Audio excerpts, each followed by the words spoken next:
aujourd'hui pour le tournoi. Donc on verra bien. Oh là là, ça va. Je vois un deuxième Terry qui vient de cher pour son poteau. Et oui, El Bueno Kiru qui va prendre le micro pour m'accompagner. Évidemment.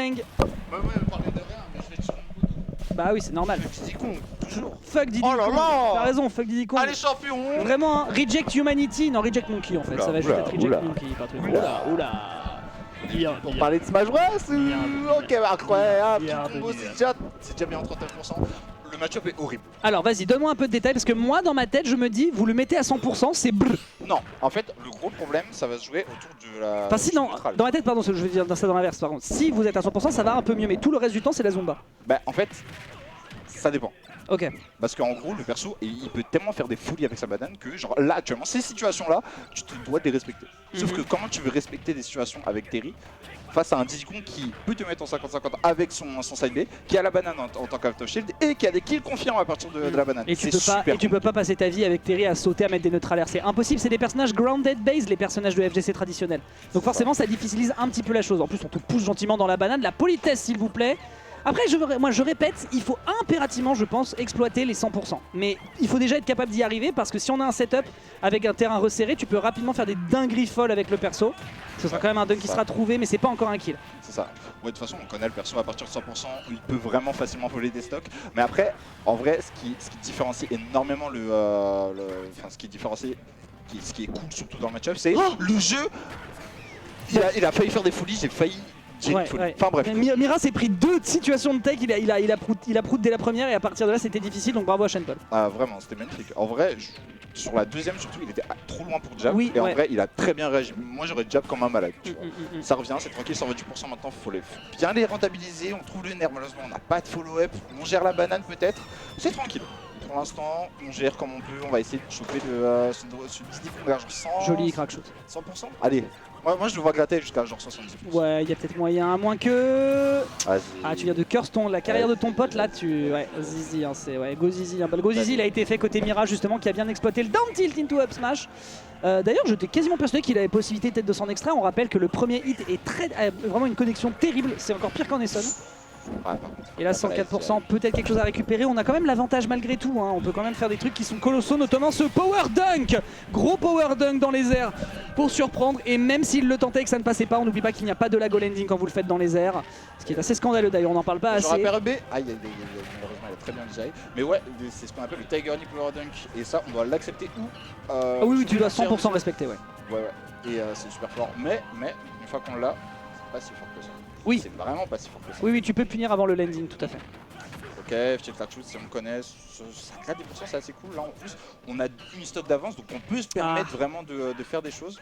Pour l'instant, ouais, faire gaffe. Bref, ouais, faut faire gaffe à ce genre de situation. En vrai, moi je le prends tout le temps, mais c'est et puis surtout sur la plateforme, quand l'adversaire, quand Diddy Kong dispose d'une manie, il vaut mieux 100% se méfier parce que tu sais que la plus grosse bêtise, ce serait de laisser une ouverture sur un terrain, sur une petite plateforme resserrée comme ça. Tu peux aller chercher derrière des gros kills. À 105%, par contre, il y a la possibilité de balancer un go. Et je pense vraiment que ça peut servir parce qu'on rappelle que le kill power de l'adversaire n'est pas si énorme que ça. On n'arrive pas à s'extraire aussi efficacement. Et de l'autre côté, ce sera Banana into up smash, le grand classique qui fonctionne. Je suis surpris qu'il arrive toujours pas à s'en extraire. Je veux croire qu'avec un coup en out et en SDI, ensuite tu peux sortir. Mais got it. Putain, il 98. l'avait. Ok. Belle tentative de drop. Ouais. 111% là, tu trouves une bonne petite face corner et dans le set qui est toujours là. C'est trop mon cauchemar. Jab power dunk. Non, jab. Je le sentais arriver. Ouais, le power dunk aurait peut-être shield hook. Il aurait dû lâcher le shield ou roll. Ça aurait été le seul moyen de s'échapper. Non, ouais, champion. Ça va. Posséder la stock là. Monkey surviving. Ok, récupération de la banane. Non, il l'a bait, il a mis son shield, il l'a poussé ensuite avec la dash attack. Par contre, attention, la gourmandise pour chercher les confirmes, je suis pas sûr que ce soit la bonne stratégie. Peut-être d'abord trouver un opener, parce que là, ça commence à sentir le roussi. Ouais, c'est un peu compliqué, surtout là quand on est corner avec Terry, on n'a pas le go, faut absolument... Là en fait, dans ce genre de situation, t'es un peu effrayé. T'es un peu effrayé parce que tu sais que le mec a kill confirme, il faut juste un bon coup bien placé pour aller finir la spot. Oui, tout à fait. Je te jure que c'est trop effrayant de terminer genre le match maintenant. Oui, après là en l'occurrence on a eu quand même Shane Paul qui a fait 2 up B qui venaient d'absolument nulle part alors qu'on sait très bien que les ouvertures qu'on veut absolument chercher avec votre perso, bah, c'est jab, down tilt ou un air en landing pour essayer de trouver quelque chose. Là ça n'a pas été trop ce qui a été proposé, on avait quand même 2-3, surtout sur un terrain qui était petit quand on y réfléchit finalement, on était quand même sur un petit stage.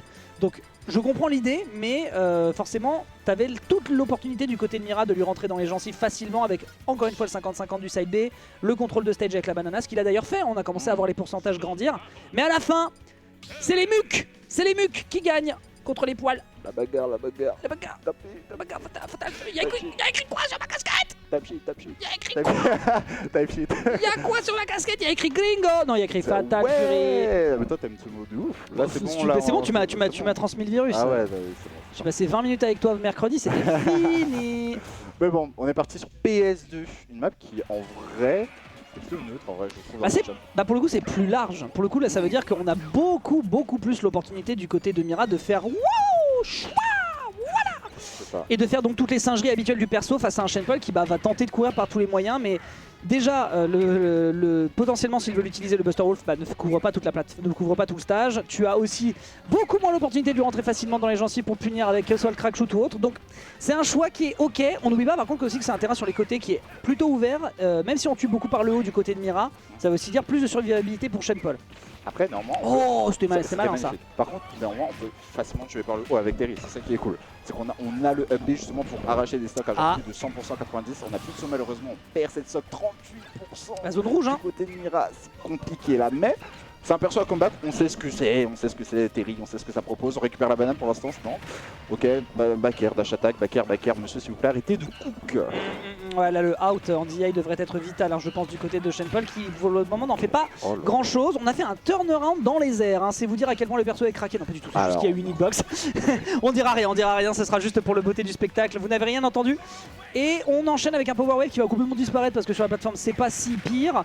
Et pour le moment je trouve que Mira là est en train de retrouver des phases d'avantage bien plus conséquentes alors que pourtant la map précédente l'avantageait légèrement, question mark. C'est du bon boulot pour le moment que du côté du joueur Arc.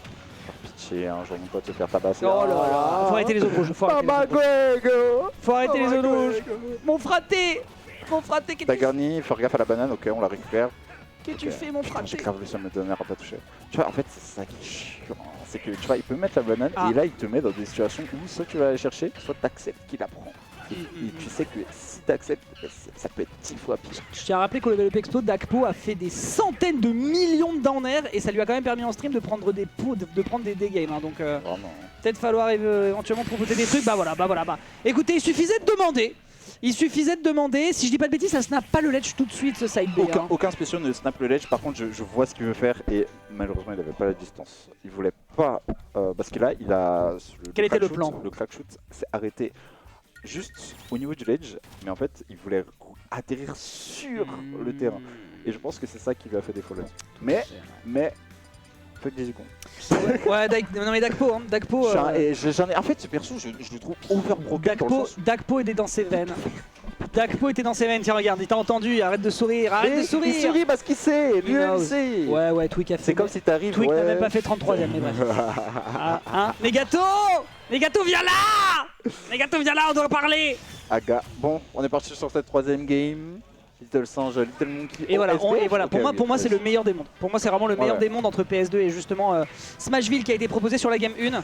Petit enchaînement qui se fait entre nos deux joueurs et voilà, là on peut casser la distance facilement. Là on peut dire à l'adversaire droit dans les yeux, frère fais gaffe parce que si tu veux t'extraire de mon agression, tu es tout de suite au corner et je vais faire en sorte de t'y lock in. Et pour le moment justement tu le vois tout de suite, c'est une positive position de reverse qui est faite. Heureusement on récupère les bongos rapidement, mais tu vois on va pas faire bip aussi facilement. On a quand même de la survivabilité après ce forward smash, mais derrière saut qui est récupéré avec le crack shoot et non on ne reviendra pas.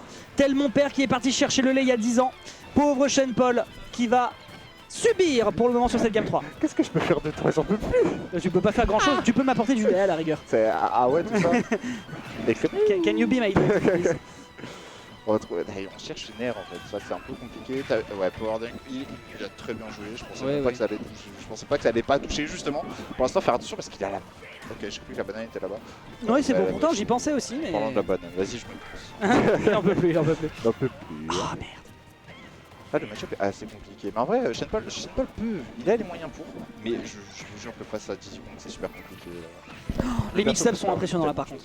Les phases sont. vraiment. En fait, il fait que des resets Super. il fait que des resets sur reset, et donc c'est la chaîne Paul en permanence de trouver les bonnes réponses au bon moment. C'est ça. Mais c'est vrai que la frame data, la capacité d'agression dont dispose un Diddy Kong fait que forcément tu peux rapidement te retrouver en difficulté.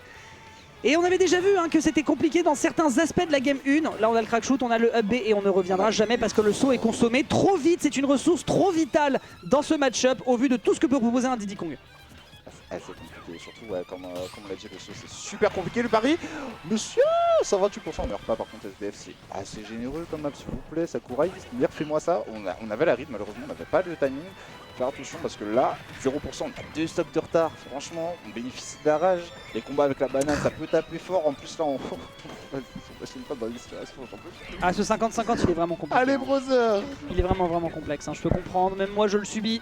Mais moi je le subis vu que j'ai pas encore le réflexe d'aller chercher des spot dodge en permanence. Très belle dash attack, mais encore une fois c'est le souci auquel on est confronté côté Shen Paul, c'est que là il l'a tenté en mode si ça passe je suis heureux, mais il ne l'a pas mis dans une situation pour lui dire je te lock dans, vraiment regarde-moi dans les yeux parce que affronte mon regard parce que c'est le regard de la mort. Et ça c'est l'un des soucis qu'on peut avoir quand on joue à ce niveau de jeu, c'est qu'on n'arrive pas toujours à mettre l'adversaire dans les conditions dans lesquelles on voudrait l'emporter, et c'est très clairement Mira qui va y parvenir en mettant en zone rouge l'adversaire à 3 reprises pour réussir à prendre le kill. Mais voilà, terrible match-up, tu en parlais tout à l'heure, ce sera pour une prochaine fois. T'es quoi? Terrible Terrible. match-up? Oh, Ah, c'est terrifiant ce que tu viens de dire. C'est terrifiant.